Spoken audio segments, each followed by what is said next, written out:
Hello everyone, in this video, I'll show you how to fix the system thread exception not handled boot loop on Windows 11. First, you need to enter the Windows recovery environment. Turn on your computer, and as soon as you see the Windows logo, press and hold the power button for about 10 seconds to force it to shut down. Repeat this process 3 times. On the 4th startup, Windows should automatically open the automatic repair screen. From here, select Advanced Options, then Troubleshoot, Advanced Options, Startup Settings, and click Restart. After your PC restarts, press 4 or F4 on your keyboard to boot into safe mode.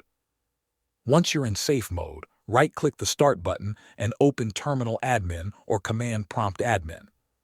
First, type sfc/scano and press Enter. This will scan Windows for damaged or missing system files and repair them automatically.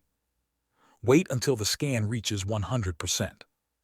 After that, type dsm/online/cleanupimage/restorehealth and press Enter. This command repairs the Windows system image and replaces damaged files that the SFC scan cannot fix. When the process is complete, restart your computer and check if the problem is gone.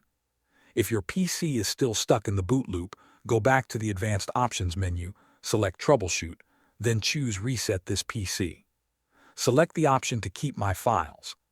This reinstalls Windows while keeping your personal files, although you'll need to reinstall your apps afterward. Thanks for watching.